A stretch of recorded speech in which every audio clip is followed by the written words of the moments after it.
today's update is arguably one of the biggest and most effective updates in Season 10, and there's so much to cover, so let's jump right into it. Right off the bat, the new Combine LTM is super fascinating.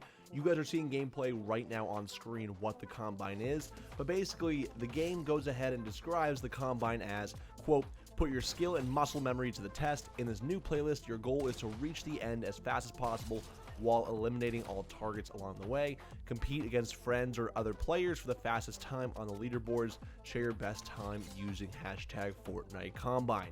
So this is basically, it's been done before in creative mode. It's been done before in previous other modes, just to kind of warm up. There's been warm-up courses, there's been aim courses, there's been just courses to help with any part of the Fortnite game that a player might be struggling with. So this is actually in the game, is an official LTM. It's actually very fun, very cool. Now you guys will see me mess up a couple times. Mind you, this is my first game on all day, as well as this is my first time running through the Combine, so I still have to figure out exactly what path to take, what to do when, and whatnot. So keep that in mind as you guys watch the gameplay.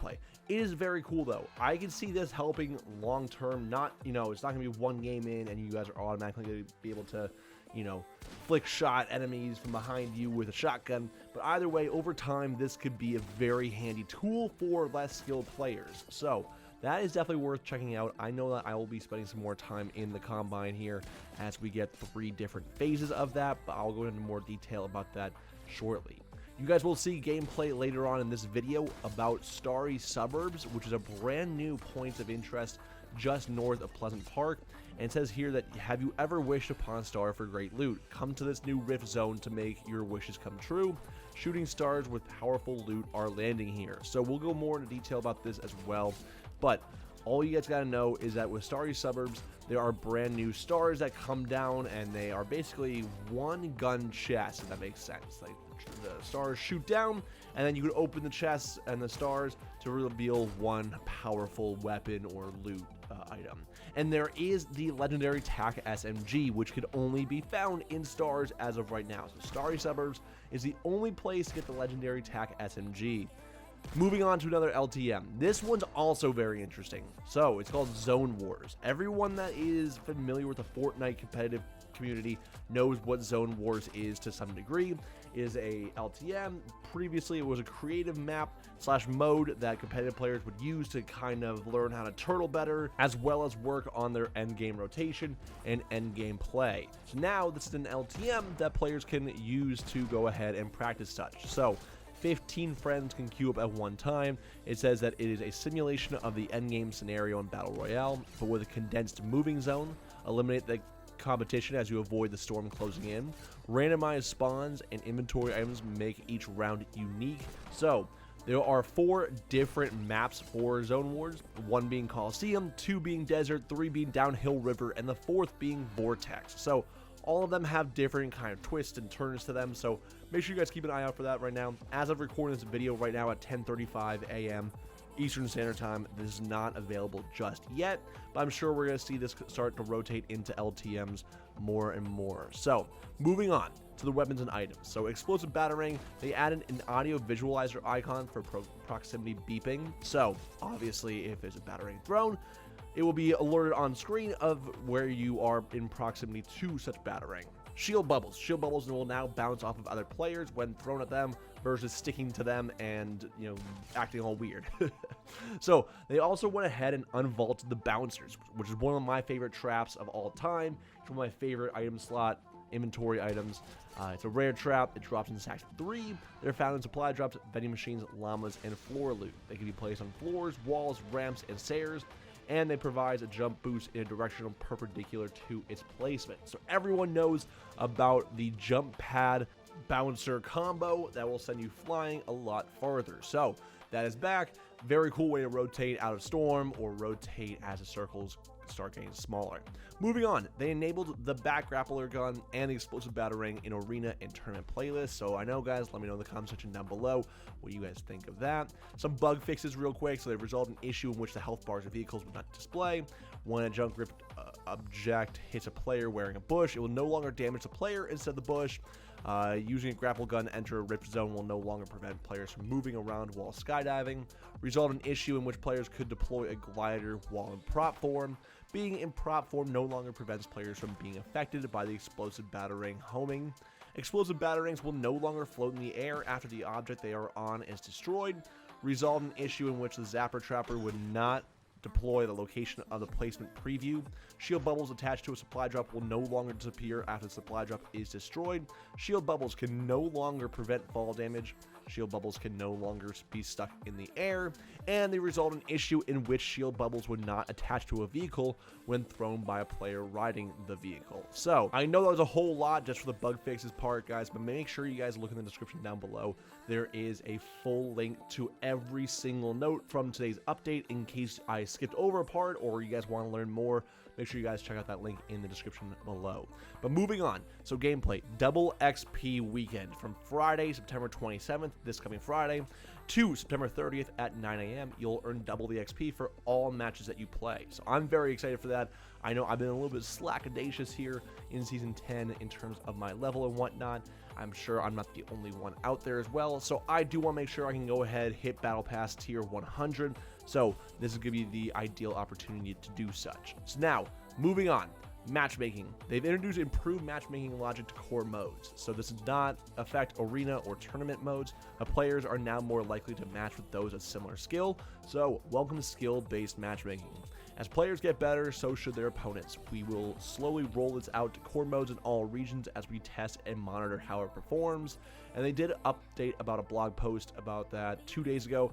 Introducing bots to Season 11. We do not have bots in Season 10, but Season 11 will introduce bots into every core mode, and I know I will be making a video about that later on as we get some more information about such. One major change of this update that no one can ignore is the fact that there is new sensitivity and aim assist settings on controller.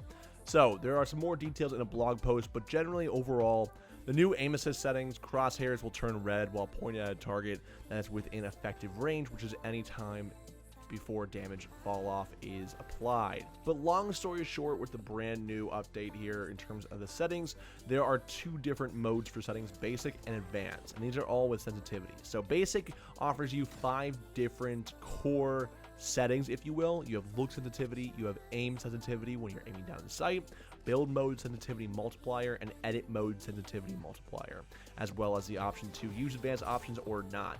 So basically, long story short, look sensitivity is how quickly your view rotates. Very simple, very self-explanatory.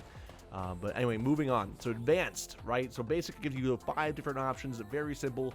That's very traditional with other shooting games, other video games in general. That's the one that, you know, almost everyone's accustomed to. So that one might be the better option for those that don't play this game too much.